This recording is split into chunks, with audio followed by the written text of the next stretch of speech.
hard it is to do stuff when your fingertips are numb. Actually, this whole area is numb. But I just been pushing through it. You know, I try to exercise. This is what I was doing before I came out to do this, was go and exercise a little bit. You got to stay moving. Got to keep moving. Yeah, I'm gonna have to get some pliers in there. So anyways, those are in, and they'll be ran. I'll basically run them back to the pickups of the side tanks.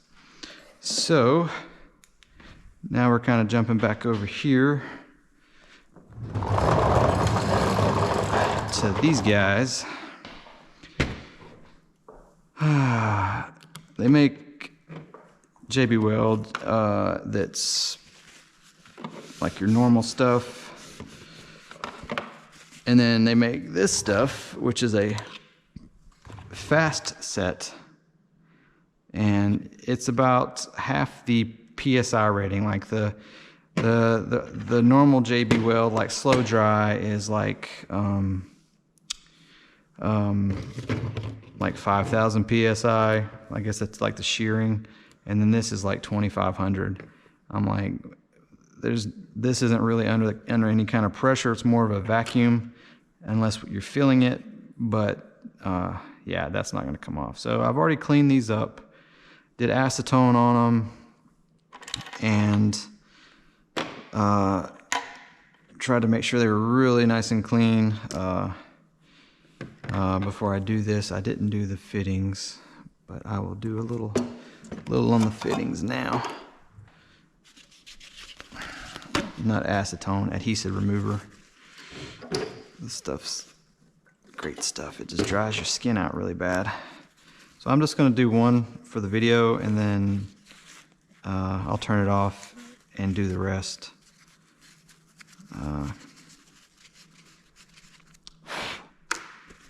Stuff's vapors are bad too. I've turned the AC off in here. Hold on a second. I'm melting in here. Yeah, these mini splits are great, man. I put 2 on this side and there's 2 on the other side, and I really only run these. And they're heaters and AC units, plus they kind of dehumidify a little bit. These are the ceiling cassettes versus the wall mounts. The ones on that side are wall mounts, but these look awesome. They're super quiet. They're very efficient. It's a 4-ton unit that I have, which is perfect for this large shop and everything. So, oh wait, hold on, what am I doing? Okay. Anyways, I found these little Sensibo things that are essentially like a app-controlled remote control for these things. So I can turn them on and off from my house, from wherever. So let me get something to mix here. I'll just use one of these. All right. So I'm pretty sure it's equal parts. Prepare, clean, dirt, oil, grease, squeeze, equal parts. Black should be the steel. And it's not even punched yet. Look at that. Oh, there it goes. So I'm going to squeeze a little bit out. I got the big tubes. I'll never use this, but for what they charge for the little tube, it was better just to get this one. All right.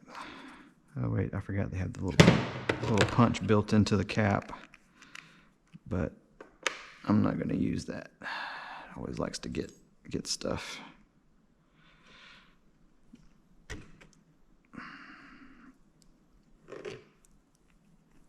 Go.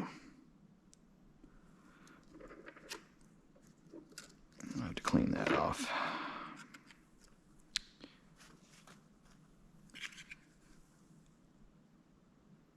So I talked to the guys at Actronics about the linear servos, and you know, yeah, you could do weight, you know, measure this stuff out based on weight, but I'm not doing that.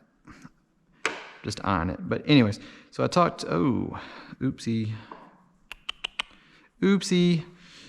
I talked to the guys at Actronics about their linear servos. I was trying to find what Skymaster is using now. for their linear actuators to swing the wings. Because I have the old version that I mentioned in the prior video that use a external control board with a 12 volt. I'm using like a 3-cell lithium ion. It's not quite 12 volts, but I don't seem, I hope that's enough hardener. This is supposed to set up pretty quick, so I'm going to work kind of fast here. But they told me, because I know the size, it's a 100 millimeter stroke, and the original one was a 63-to-1 ratio, which was like 100 newtons at 12 volts. Well, they make the RC version that is 6 volts, but it looked like it had the same specs spec sheet as their other one. And so I emailed them and asked them about it, and they're like, no, it produces that torque at 6 volts. I'm like, okay, great, that's good to know. What about on 8.4 volts? Because an ion will top out at that a lot of times, even though it doesn't stay that long, but it will. It is up there, and I didn't want to burn it out because I've heard people complain about it, even though they already told me before that you could run them on the 7.4 volt batteries. So they confirmed it all, so it should be good to run the RC versions that I have. I am going to jump up and try the different ratio, just because this is going to get messy. Just because it's quite a bit more. The Jonathan from Lighter Side of RC said that the 63-to-1 that they used, which I believe is what comes with it now, it just wasn't strong enough. Like they would put any kind of force on it, and it would basically stall the linear actuator.